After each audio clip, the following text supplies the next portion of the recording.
What's that smell? Oh, that would be me. I've been swimming in raw sewage. I love it. I love it. That's the signal. Let's go. Do it.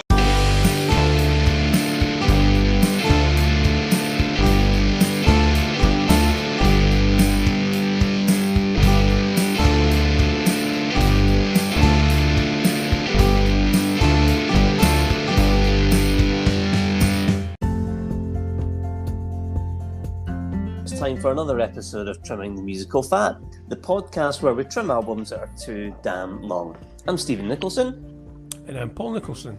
And together with our guests, we're going to be the Georgia's finest, R.E.M, and their first album as a trio, 1998's Up.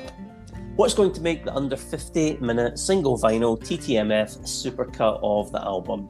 Hope, At the Most Beautiful, Lotus, Why Not Smile? Keep listening to find out as we dedicate 2 episodes to the album. We'll also find time to share some R.E.M jokes, talk about seeing the band live, revisit 1998, debate when R.E.M should have called it a day, and answer as many R.E.M questions as we can in only 3 minutes.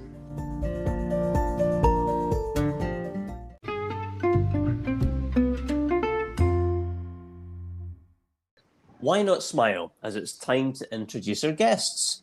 First up, returning for the first time since the U2 Family Feud episode, the shiny, happy person that is Ross Braidwood. How are you, Ross?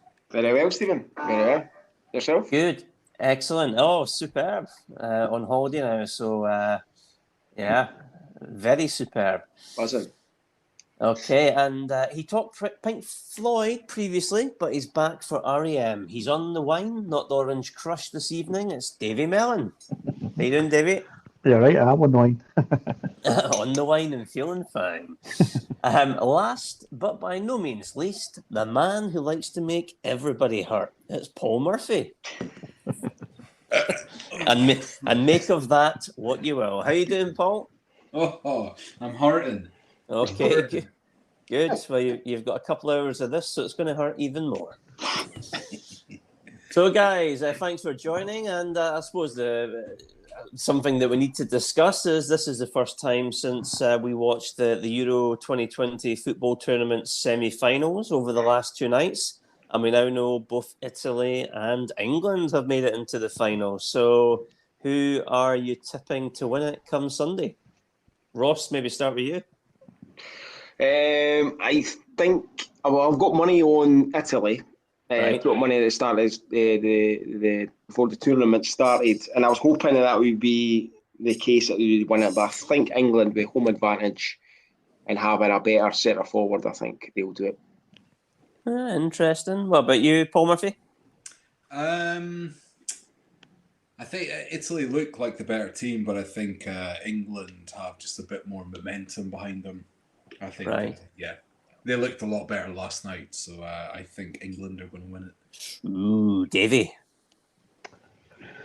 Oh, this is so depressing, just thinking about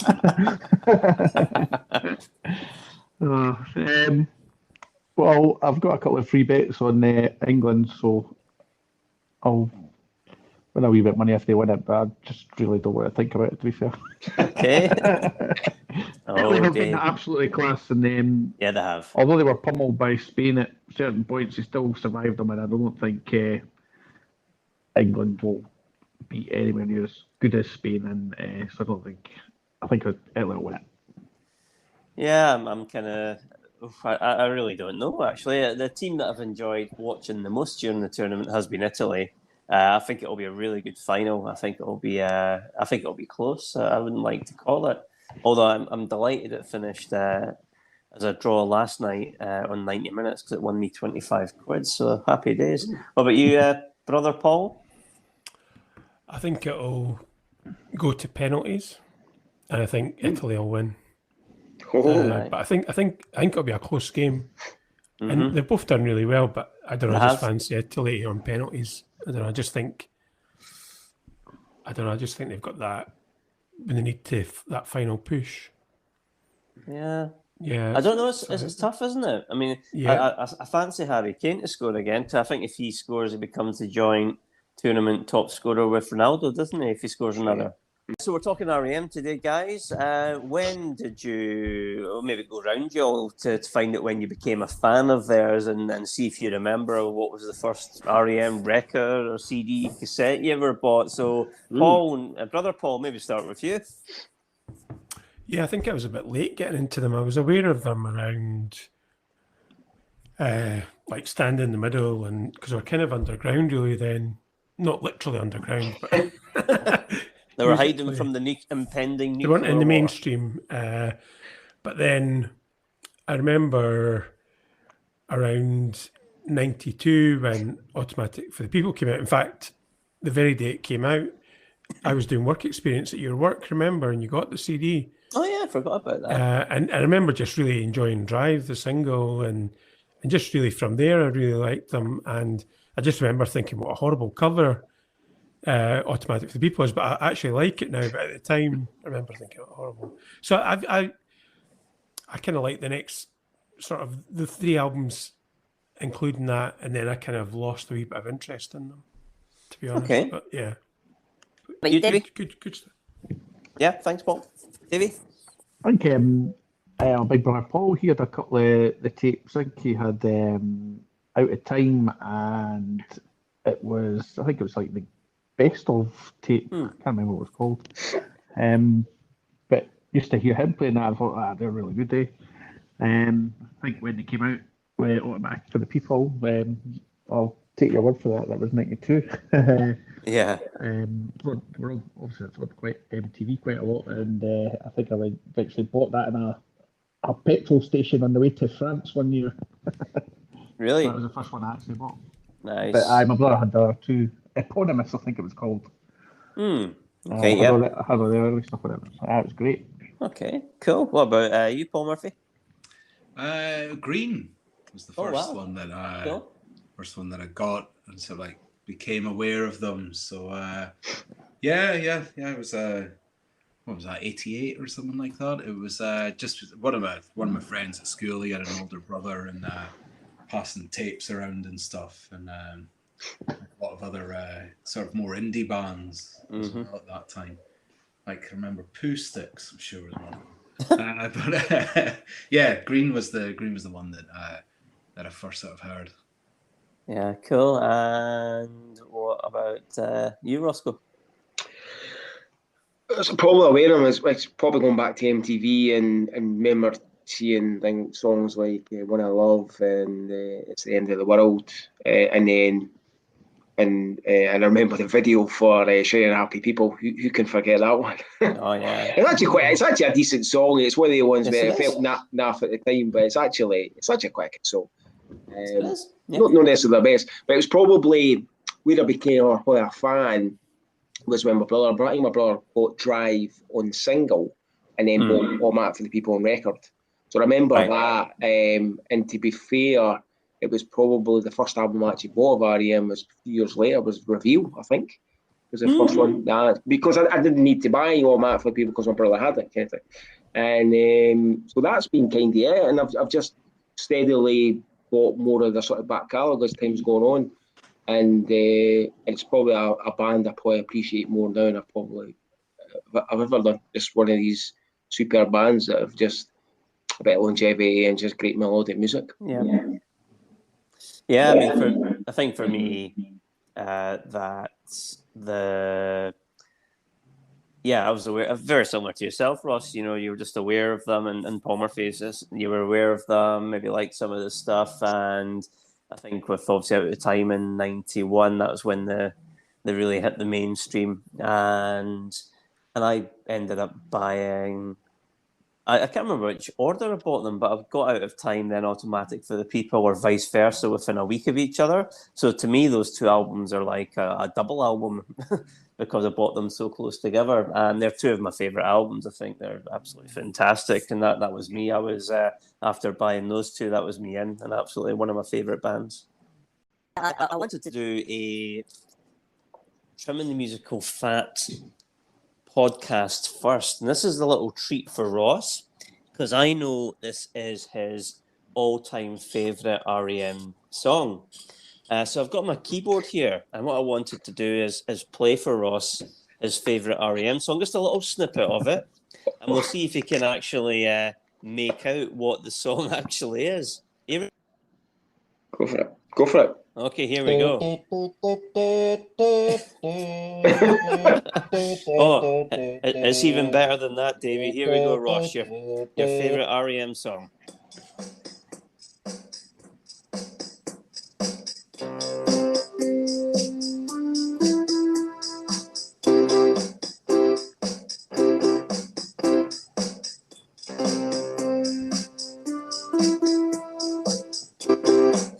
Champion the Wonder Horse.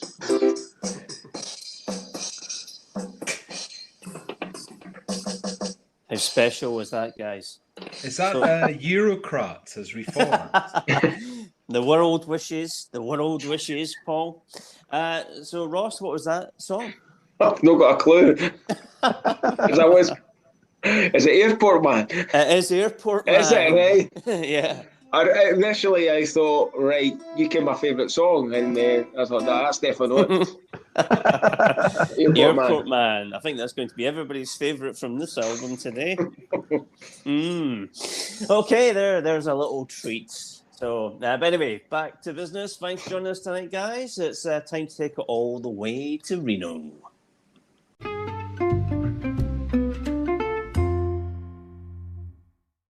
It's the tale of the tape. Up, the 11th studio album from R.E.M., released in October 1998 and preceded by the UK Top 10 and Icelandic #1 single, Day Sleeper. This was a follow-up to 1996's New Adventures in Hi-Fi and the first not to feature drummer Bill Berry, who left the band in 1997 to become a farmer. The album was produced by Pat McCarthy and engineered by Radiohead producer Nigel Godrich, which I didn't know until recently. This ended a 10-year producing relationship with Scott Litt. The album cover, well, it's an interesting one. I tried to find out who designed the album cover and just could not find it anywhere. So if anybody out there knows who it is, please let us know. There are 14 songs on it, and those songs are well, you just heard it. Airport Man, Lotus, Suspicion, Hope, I'm Almost Beautiful, The Apologist, Sad Professor, You're in the Air, Walk Unafraid, Why Not Smile, Day Sleeper, Diminished, Parakeet, and Falls to Climb. The album is 65 minutes in duration, which means we need to lose at least 15 minutes today. There were 4 singles released from the album in the UK, and the first one was Day Sleeper, which only got to 57 in the US. Then it was Lotus, then At My Most Beautiful, which was another top 10 UK hit, and finally Suspicion, which did not chart. Paul, over to you. Okay. So when the album came out in 1988, Danny Eccleston, music critic, said, "It will certainly sound strange to those who only own Automatic for the People. Repeat, play the hits." Conversely, anyone who has a healthy number of R.E.M. records, let's say 4, and plays them regularly should manage to listen to Up without his head exploding or tossing herself off a tall building or any of the weird things people are meant to do when faced with music they don't quite understand. This is R.E.M. after all. We couldn't even hear the lyrics until album 5. And in terms of sales, it didn't have the staying power of the band's more recent albums, and thus had the band's lowest sales in years. And Mike Mills observed that the things that we have to do creatively for the band may not be the most commercial things. The album sold 1.3 million copies worldwide, which was a 700,000 sales drop from the previous album, Adventures in Hi-Fi. It got to number 2 in the UK album charts and number 3 in the US Billboard album charts. In the UK, it went platinum. In the US, it only went gold. I'm saying only because that was at that point, that was quite a low thing for R.E.M. sales-wise in America. I was quite surprised, actually. The sales figures weren't anywhere near, like, I thought they were one of the biggest artists, in terms of sales for albums and stuff, but they weren't, the sales figures. And when I was looking, what was quite interesting, certainly from around this period, their American success wasn't as big as it had been, and it was more, most of their sales came from out with the US. And although the albums in America would go in quite high, they wouldn't have any staying power, and they'd be down quite the charts quite a lot. So quite a lot of the sales were out with the States at this point. So I wonder if you guys have got any thoughts on those.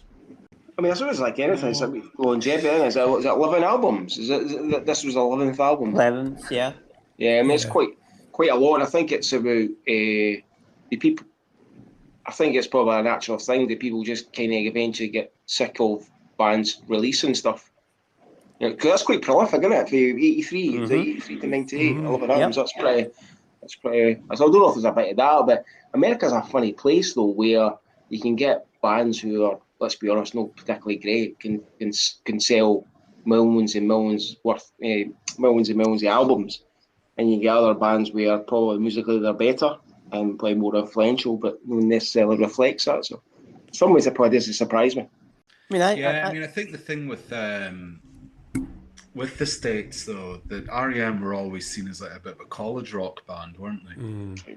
So they were never in the same I mean, they broke through in Europe to be like quite a big band, but like when I got into them, they were known as being an alternative band, like an indie band, like in the old styles, old way. So I mean, it's not really surprising because like a lot of those sort of like college rock bands, like Pixies or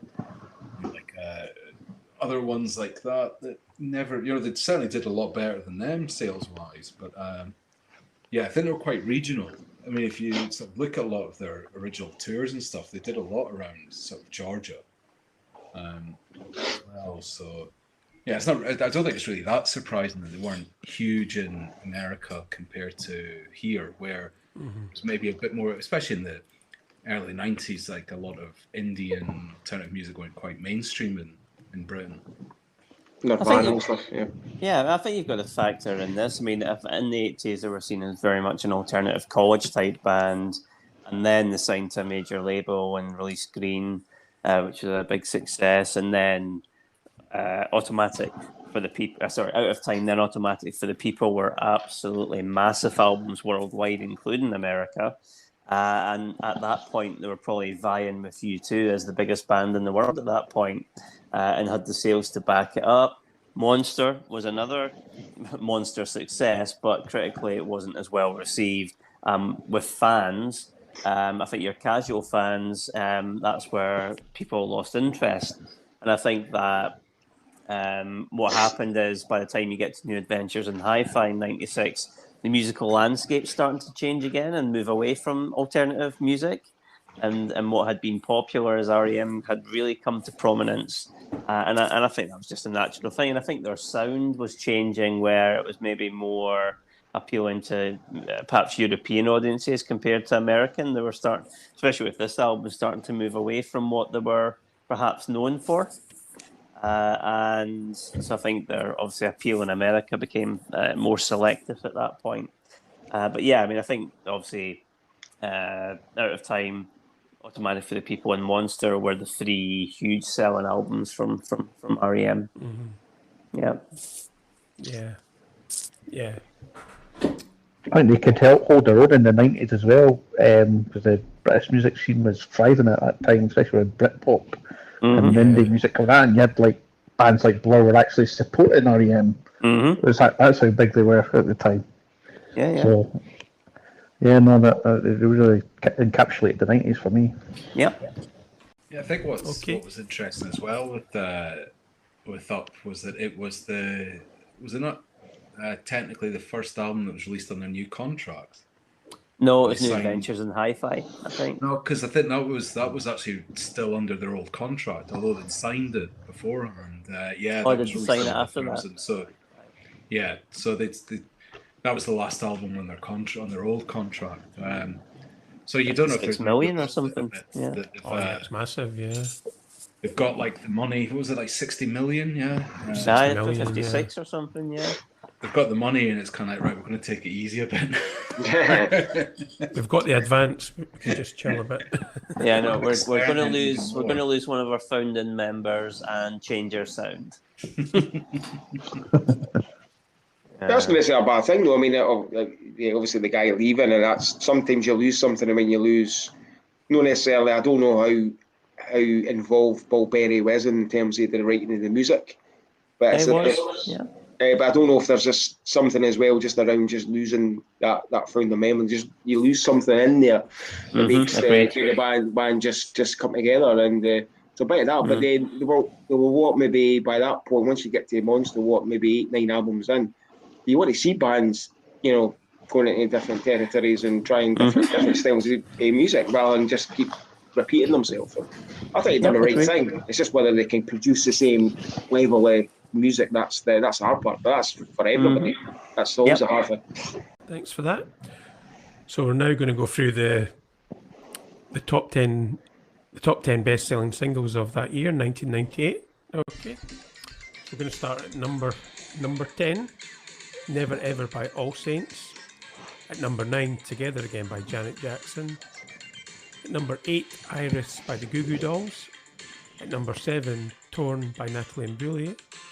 At number 6, Frozen by Madonna. At number 5, Truly Madly Deeply by Savage Garden. At number 4, The Boy Is Mine, Brandy and Monica. Number 3, I Don't Want to Miss a Thing by Aerosmith. At number 2, Believe by Cher. And number 1 was one of the best songs ever, My Heart Will Go On by Celine Dion. Oh, jeez. What a rank year for music, eh? Terrible year.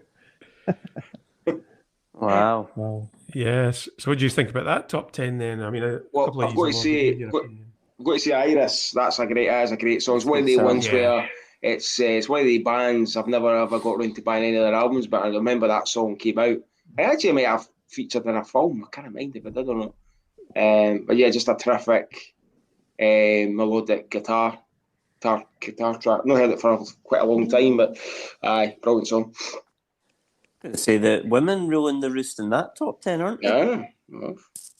Yeah, well, from 10 to 6, it's women. Yeah, probably about 3/4. Yeah, that's well spotted. Madonna, that's one of her best songs. It's a classic. Brilliant song, Frozen. Yeah. I know. I hope she went and sat by the fire after she did that song anyway. There was a ray of light to unfold her. Oh, yeah. Oh. I remember the video, actually. The video was pretty good, wasn't it? It was. Remember that? Yeah, that was a big comeback, remember? It was, She'd had a couple of albums that were, it's a cracking album, really. Oh, no, man. Yeah. And she was aging gracefully as well, not like now. The stars aligned for that album, Ray of Light. William Orbit was the producer, so he may have done a lot of good stuff. But I think that was it. The way, I mean, that was a kind of comeback, and then after that, it was pretty rank. Was it after that? Yeah. The music was good. The music album was good. Was it? It was. Yeah, good album. But I mean, I think that was. I mean that was one of the albums of the summer that year. Just remember that was played everywhere. Yeah, really good album. Arguably our best one, I would say. Yeah, certainly. Yeah, no, that was good. And what about you, Davey? Any thoughts on those top 10? Mariah Carey must have had a fellow year that year. I know she didn't manage to get in the top 10. Aerosmith's obviously the best song on it, I think. What was that, Armageddon, was it? Yeah. So I'm sure that'll be coming up in the next your top 10, I would imagine. Yes, it might well be. Yeah, we'll come to that very soon, actually. Yes. So stay if you want to listen. You don't want to miss a thing. Okay, so we'll now do the top 10 albums of that year worldwide.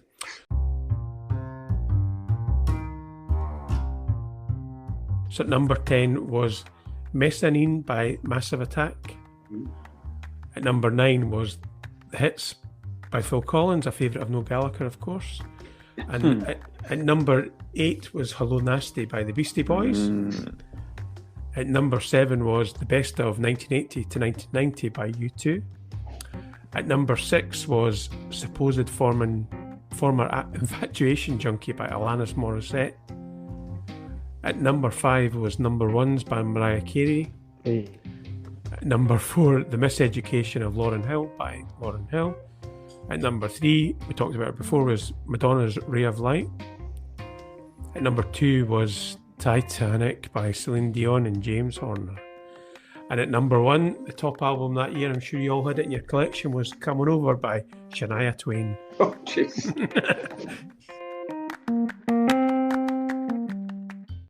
Man, I vintage. feel like a woman. I actually own 6 So you think you're of Elvis or those something? albums. I own 6 of those albums in the top 10. Shame on you. That's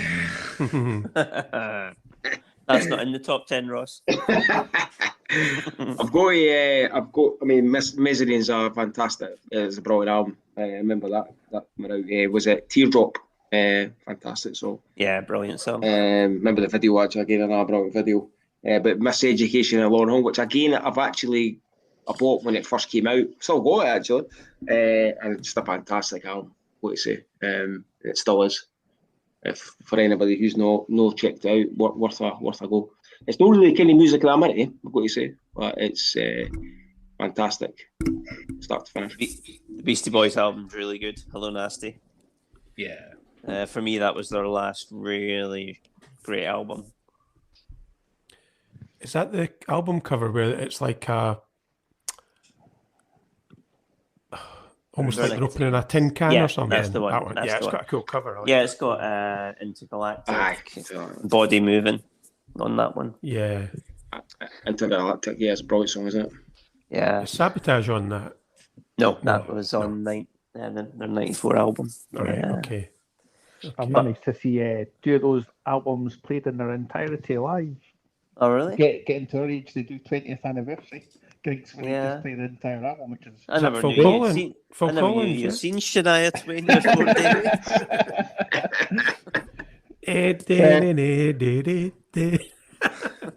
well, actually, I've seen 3 of them live because one of them was like 86, wasn't it? Yeah. Yeah. Mariah Carey at the Hydro, great. Huh.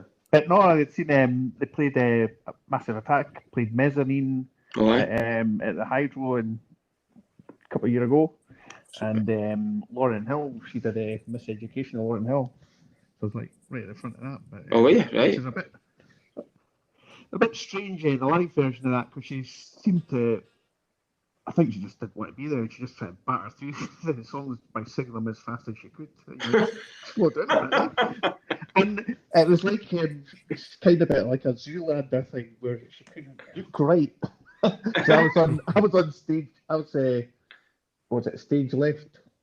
So and then she was looking at the entire other side of the Hydro for the entire gig and never once looked my way. Like, come on, what are you doing? But no, it was great being there, but it wasn't a patch on the actual album, which is like a one-off. But I think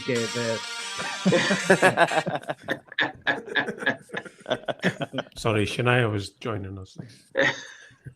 Now, I'll tell you, I look at that top 10, and there's an album that would definitely be worth making under 50 minutes, and that's the Alanis Morissette one. Far too many songs on it, but there is some great stuff in that album. So that was a follow-up, wasn't it? Follow-up to Jagged Little Pill. Jagged Little Pill. Honestly, there's some brilliant stuff on that Alanis Morissette album. Yep. It's Remember the singles? too long. Yeah, The singles. thank you. in October, November, I think, at the Hydro. I'm going to see that. Are you? That'd be great. Yeah, that'd be great. So now we're going to do the top 10 grossing movies of the year. So at number 10, Shakespeare in Love, starring Gwyneth Paltrow. At number 9, Lethal Weapon 4, starring Mel Gibson. At number 8, Dr. Dolittle, starring Eddie Murphy. At number 7, Mulan, starring Pat Morita. At number 6, Deep Impact, starring Robert Duvall. At number 5, A Bug's Life, starring Dennis Leary. At number 4, There's Something About Mary, starring Cameron Diaz. At number 3, Godzilla, starring John Reno. At number 2, Saving Private Ryan, starring Matt Damon. And the number 1 film for 1998 worldwide is Armageddon, starring Liv Tyler. And I know that's, you mentioned that, Davey, with the song I Don't Want to Miss a Thing previously, yeah. Matt Damon. Matt Damon. Matt Damon. I'm glad for those last couple of movies you mentioned, the people who weren't the lead characters in it. That's right. I tried to have a bit of diversity. I'm sure Ben Affleck and Bruce Willis are delighted Liv Tyler got top billing, and Tom Hanks said hi about Saving Private Ryan. Yeah. Yeah. I tried to put some females in there as well because it was all men, so I thought I'll make sure. Hence Liv Tyler. Ben Stiller. And Pat Morita. Bit of a mixed top 10, that one. Not the greatest, to be fair. Oh, Crap. quite weak. Quite poor, Very weak. actually. Mm-hmm. I suppose it depends on the. I mean, obviously, brilliant films that came out in '98, but not necessarily great at the box office, isn't it? I mean, that's probably true every year, isn't it? Most years. Something About Mary, though, is absolutely superb. Yeah, Oh, yeah. That's good. What's that? There's Something About Mary. Aye. Aye. Oh, aye. Yes. Hilarious, isn't it? We got a bleeder. We got a bleeder. Yeah. He was masturbating. Step into my office, you're fired. And of course, one of the best ever sequels, Lethal Weapon 4. Oh, aye, with the plastic shark. Have you not seen Lethal Weapon 5? Like, Wow. Always Sunny in Philadelphia. You can't beat it. Shout out to Richard Donner, who just passed away. Was it yesterday? That's right, yeah. Oh, is it? Day Oh, did he? before? Yeah, he did. Yeah. Yeah. 91 years. Yep, director of Lethal Weapon 4. Well, all the Lethal Weapons. But that man made some classics. What else did they do? I'm trying to think. Superman. Well, Uh-huh. pretty much Superman 1 and 2, really. The Omen. The Omen. Mhm. I actually didn't realise he was all set to do the sequel to The Omen, but then he got pulled off that to do Superman, so that worked out He well. got pulled off. Who pulled him off? Well, Gene Hackman, I believe. Yeah. Sorry, what were you saying, Paul Murphy? He also did Shaving Ryan's Private. That one, yeah, that all-time classic. Yeah, The Goonies. All the Scrooged. Lethal Weapons. Scrooged. Scrooged. So we're now going to do kind of events that happened this year in 1998. So this year, Billy Crystal hosted the 70th Academy Awards, with Titanic winning 11 Oscars, and it became the first movie to gross over $1 billion at the box office. Yeah. Not a single dollar. What do you think about that? I watched it for the first time. I don't know, maybe even a couple of years back, even a year back. Don't ruin it, Ross. I don't want to know what happens at the end. No spoiler alert. And to be fair, actually, I think it's quite a well-made film. I mean, obviously, Yes, it there's a lot about at the start, but then obviously it's two parts, and then it goes into the iceberg and all that. I thought it was a really well-crafted film. Certainly far better than the song, that's for sure. How can you say that? Yes, I think it's a good watch. Yeah. Decent. And Kate Winslet reveals all, or more or less. Aye. Aye, Kate Winslet. Yeah. Your heart will go on. Those were the days. I know. Is that an iceberg in your pot?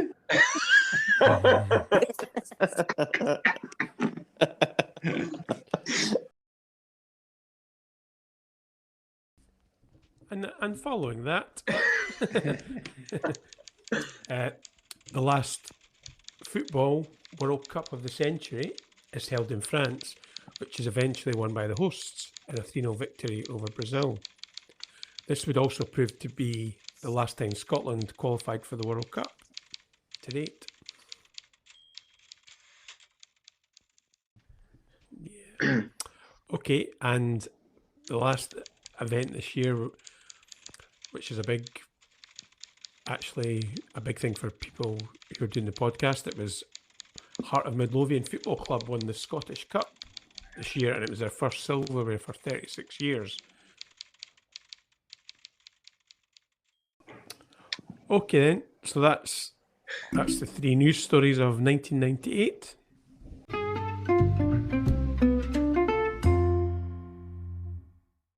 It's time to stand as we trim the talk, where we're all asked the same question and have to answer in alphabetical order. However, we only have 3 minutes to do this. So, the order today will be Davey, and then Paul Murphy, Paul Nicholson, Ross, and then myself. So, you guys ready? Yep. Okay, let's get ready to rock and roll. So the timer is starting now. 3 minutes start now. First question. Describe R.E.M. in 3 words. So Davey, we'll start with you. Iconic, alternative, indie. Okay. Paul Murphy. Just one word for me, enigmatic. Good. Brother Paul. Alternative, underground, mainstream. Ross. Melodic, harmonies, longevity. For me, beautiful, positive, and jangly. Have you seen R.E.M. live? Davey. Yes, Loch Lomond back in the day. Can't remember what year, 2005, was it? Yep, we'll talk a little bit more about that later on. Paul Murphy. Yep, Murrayfield 95. Brother Paul. Murrayfield 95 also. Yep, Ross. No. Ooh, yep, and I've seen R.E.M. I think 4 times. Favorite R.E.M. album? Automatic for the People. Out of Time. Monster. Automatic for the People.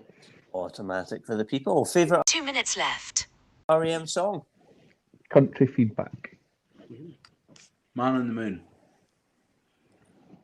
Phil. It's the end of the world as we know it. Radio song. And I Feel Fine. Favorite member of R.E.M. Mike Mills. Bill Berry. Michael Stipe. Michael Stipe. Michael Stipe for me. What were you doing at the time of the album release? Michael. October 1998. University in Aberdeen. I just moved through to Edinburgh a couple months beforehand. I remember the single at when I was working at Queen Margaret College at the Student Union. I was still drunk from the Scottish Cup final. I actually remember what I was doing that day. When I first heard it, I was going to meet friends in a pub in the centre of town, Greyfriars, I think. When and where did you first hear the album? Well, I've already answered mine in my car on the way to the pub. Davey? Well, it's the end of the year, wasn't it? So I would have been at university. I probably went to bought it from the shop at Union Street. 1 minute remaining. Bought it from FOP. I first heard the album 2 months ago. Snaps of the day. Okay. I've answered this one already. Okay, a few seconds remaining. Favourite track from the album? At My Most Beautiful. At My Most Beautiful. Airport Man. No, I'm kidding. No, At My Most Beautiful. Day Sleeper. Hope. Least favourite track from the album? Hope.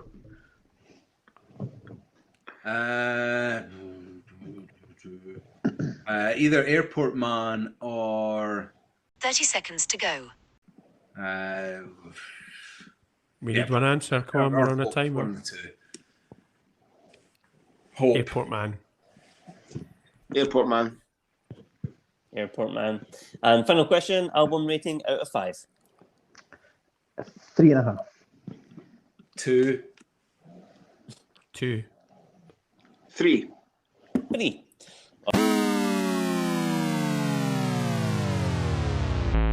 Well done, guys.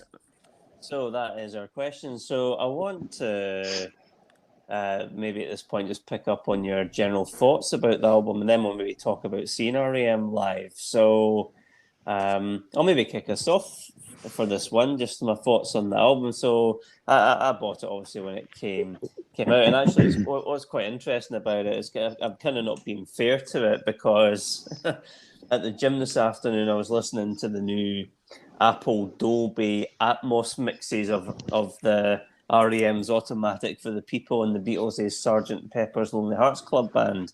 And obviously Up is not anywhere near the greatness of those two albums. But anyway, I was going to ask, have you guys listened to any of the Dolby Atmos stuff yet?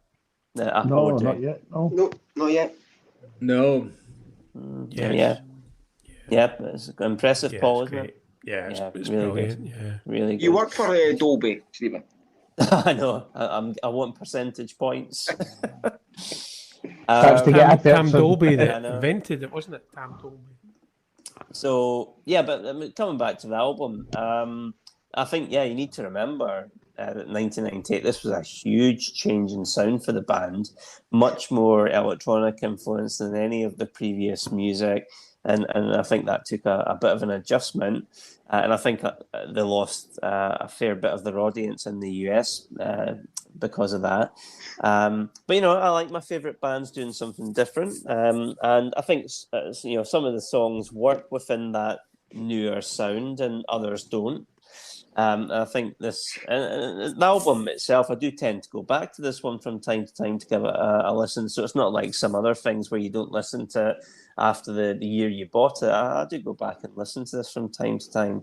And my thoughts in 1998, 1999 are the same as they are revisiting it this year. It's too long. It's got far too many slow to mid-paced songs on it. It lags really badly about the middle to second half of the album. And ironically, for an album called Up, it is a bit of a downer album. But I always felt there was a really good album in there. And I did create my own 50-minute version of this a couple of weeks ago and been listening to it, and that kicks ass. So the one that I created was only 10 songs in 42 minutes. I resequenced it, and I think and included kind of alternative versions and stuff like that. And I think it's got a better overall pace. There's a fun, jaunty instrumental B-side put on there. I think the alternate versions of some of the songs are more raw and sound a bit more like, if you like, a typical R.E.M, and I think they sound better. And actually, this is one of the reasons we're doing this podcast. This is one of those albums that I've wanted to do this for years, where I thought it could benefit from just doing something different with it. So yeah, I've enjoyed revisiting it. But yeah, that's my thoughts on the album. Brother Paul, so you've only heard this for the first time recently? Yeah, I mean, I'd heard the singles and heard a few of the tracks, but it was when we were planning on, we were setting out what albums we were going to do a couple of months ago, and that was when I thought, I better get listening to this. And it's okay. It's not a bad album, but I think around for me, I stopped. Like, I remember being really disappointed with Adventures in Hi-Fi, because I remember you'd had all the 3 previous ones to that, and I really liked them.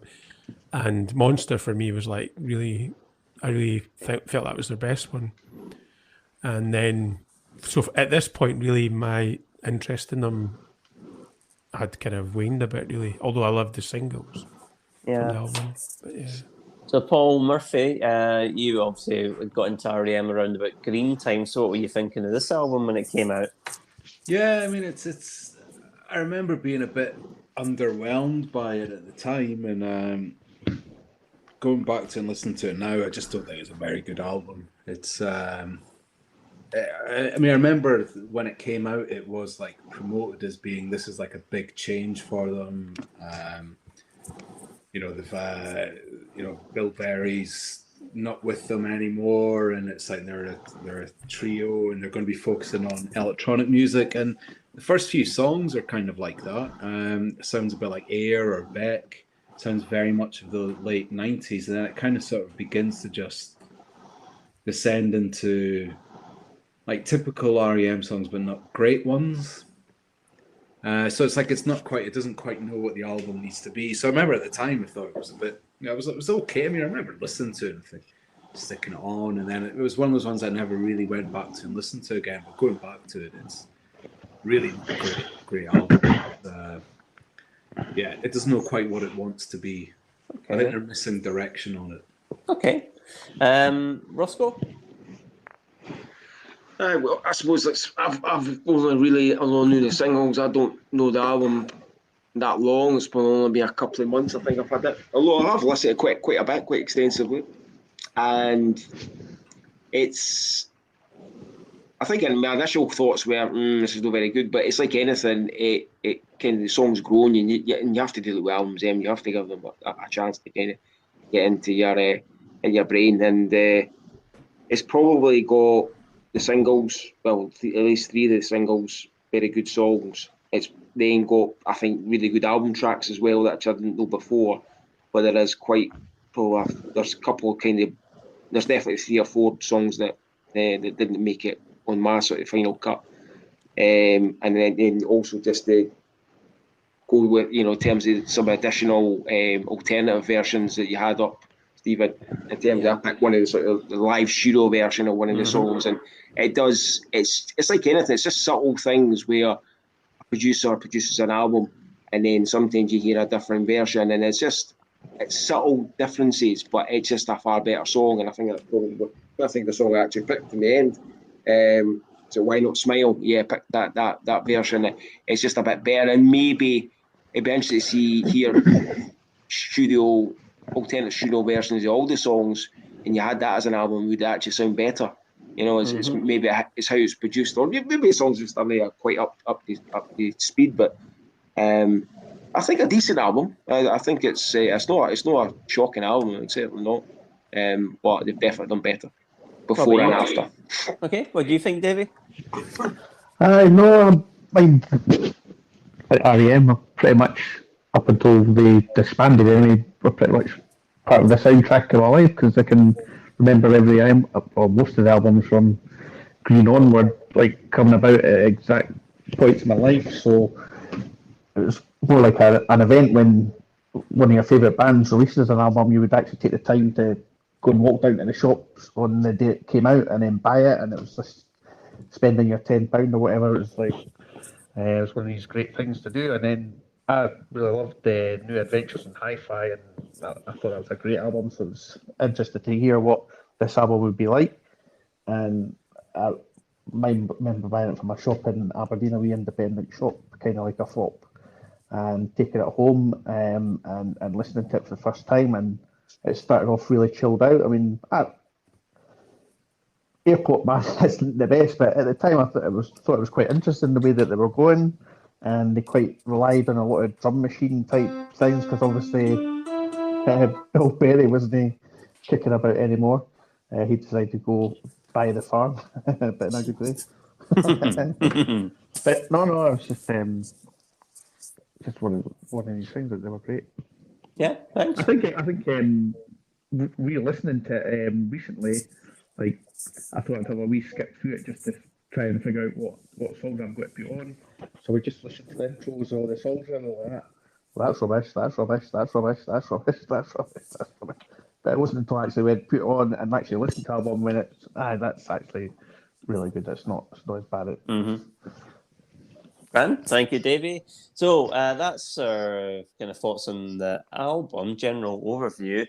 Let's talk about seeing the band live. So Ross, you've not seen the band live, but the rest of us have. So I think Paul, you've seen the band. In fact, both Pauls. Is that the only time you've seen R.E.M? Was it Murrayfield in 1995? Yep, for me, yeah. What was your thoughts on seeing the band then? They were pretty good. It'd been I was supposed to go and see them in '89.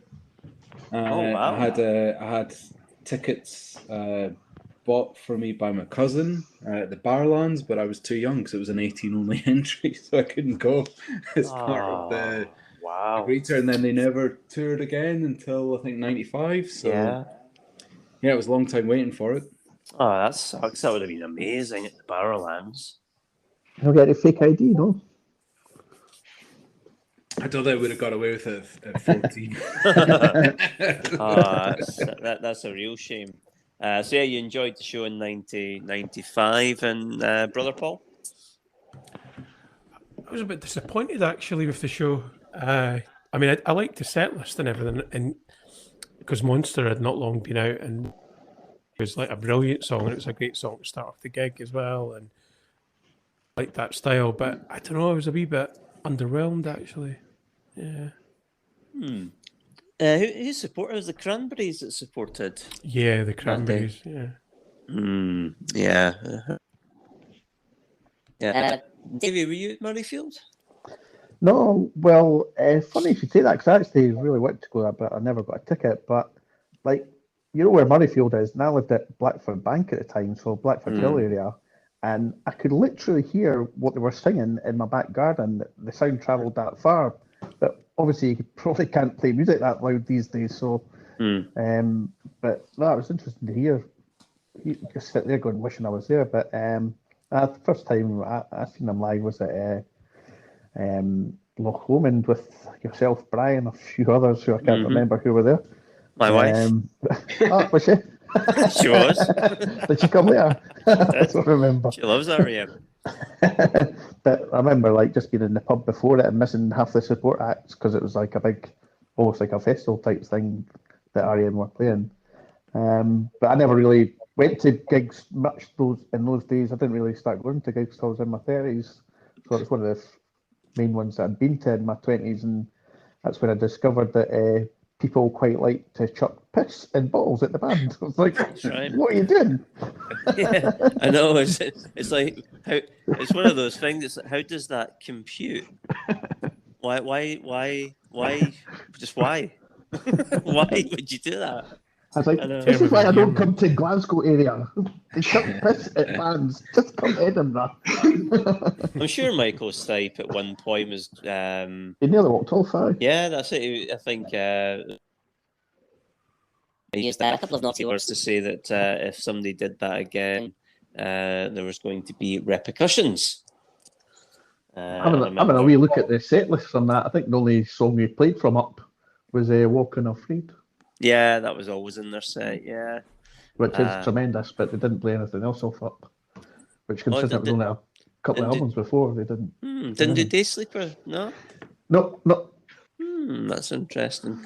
I know, yeah, I mean, coming back to I'll get back to Loch Lomond, but you enjoyed the Loch Lomond show though, Davey?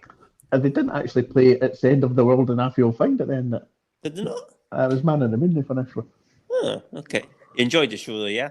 Oh, aye, brilliant.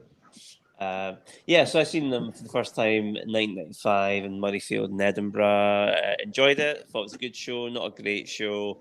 The set list was obviously very weighted towards the rockier stuff. So lots of stuff from Monster and I think stuff from Out of Time and Automatic for the People, by and large, was avoided.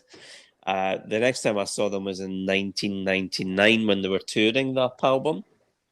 They weren't going to tour that album. And what happened is, I think, obviously the sales weren't what the hoped they would be. And I think a 4-month European tour was hastily arranged. So they played Stirling Castle, which was a great venue for it. And it was one of the best concerts I ever went to. It was brilliant. It was everything probably what I wanted the Murrayfield show to be, from the track listing, and it was just there was just much more variety in the set list that day, and they'd done a lot more stuff from the likes of Automatic for the People, like Find the River, Night Swimming if memory serves, but they did do that It's the End of the World and I Feel Fine. did do it that day. But yeah, Hardest song to sing at karaoke. yeah, oh yeah. But Shiny Happy People is one of my favourites to do at karaoke. But yeah, the Stirling Castle gig was brilliant. And then me and Alison seen them again in support of the Around the Sun album. So we seen them in Prague, of all places, in January 2005. So yeah, and that was a really, really good show. The Saznek Arena, whatever it was. But yeah, really enjoyed it. Again, the set list for that was very much weighted towards Around the Sun, and which is probably R.E.M's weakest album, arguably. And then, yeah, it was obviously on that same tour that did Loch Lomond, and that was a better show, and the set list was slightly different, maybe better. But yeah, really, really good live band, and I really hope they get back together, the original 4 members, and do a reunion tour. That would be amazing. I actually made a few bob selling bootleg live albums on eBay for a wee while there. Oh, really? Back in the 90s or the early 2000s. I actually bought it off eBay, the first one. I went, actually, I could just copy this and sell it to other folk on eBay, and people bought it. Yeah, but it's you know, But because it was taken straight from the soundboard. I can't right. remember what tour it was. I had a few. At the same time, I had like Blur doing Aston Villa Park, had early Radiohead, and one of the early 2000s R.E.M, and they used to fly off like hotcakes until I got barred from eBay. Why was that, Davey? Yeah, but Actually, I just remembered I saw them at Teen Park, 2008. I was just thinking about it because I'd forgotten that they were, which was a strange thing that would be playing at a festival. I always thought, but yeah, it was. That was quite good because I went there because the Verve were playing on the Friday. Well, but it was a really good. I was thinking, did I not see them playing at Tea in the Park? And yeah, looked up. Yeah, I did. Yeah, very cool. Now you mention that, I've seen them at Glastonbury in 1999 on night tour last weekend. Not quite the same thing as being there, Davey, let's be honest. Yeah. Okay, guys, thank you for that.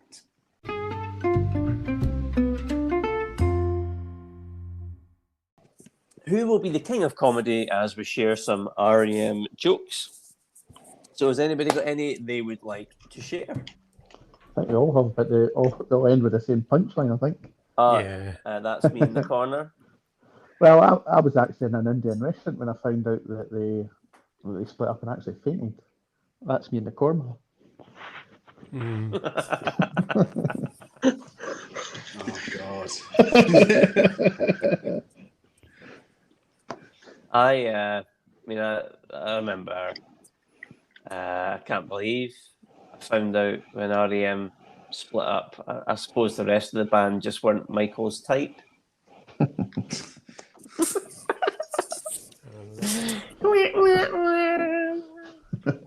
Hertz Car Rentals announced a last-minute marketing campaign to avoid bankruptcy. They hired Michael Stipe to remind people everybody hurts.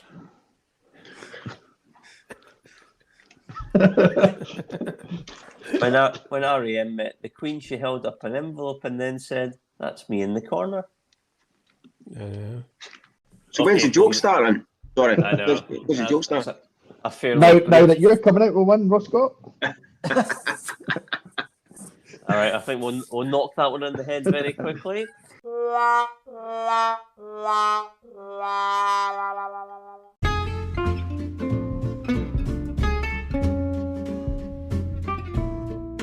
Okay, well we're out of time, but don't be a sad professor because we're including episode of R.E.M's Up. And in that episode, we'll do a deep dive into the songs on the album, discuss what we like, dislike, and ultimately agree and debate what should be on the TTMS Supercut of the album. So I'd like to thank our guests for joining us today and hope they return for the next episode.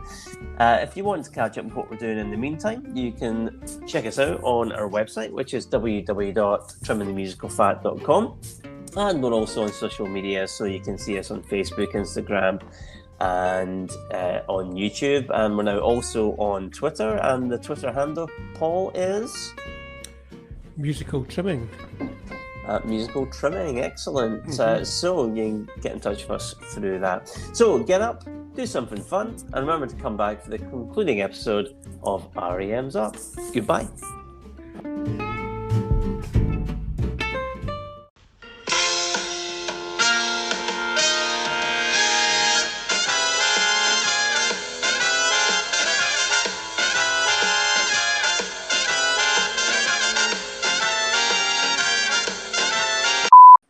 And Mike Mile.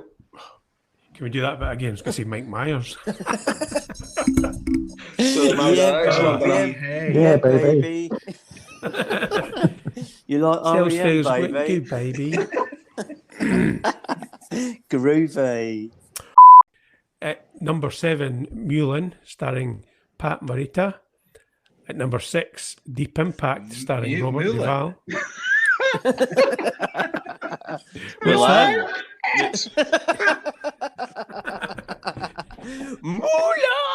Mulan. How's it pronounced? Mulan. Mulan. Pat Moriarty, isn't it? Is it Moriata or Moriata? Moulin Rouge. I don't know. So, is it Marat? Is it the I'm guy just that's saying in it Karate Kid? Yeah, that's him. Is that the Disney, is it a Moriarty, Disney film? isn't it? I could be wrong. Is it a Disney film? Mulan? Yeah. It's Mulan. Yeah. Mulan. Sorry. Like Moulin Rouge. At number 7 was Mulan, starring Paddy Moriti.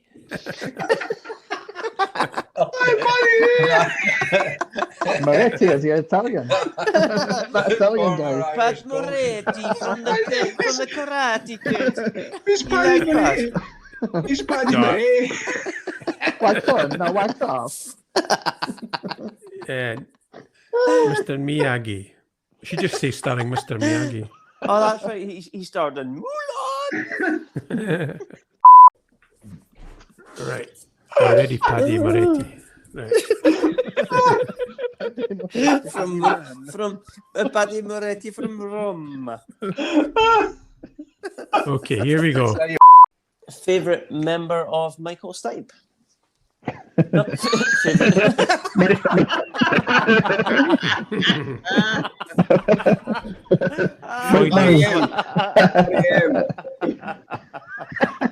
Favorite part of Michael Stipe's body? Eyes. Michael Stripe. I love it. I love it.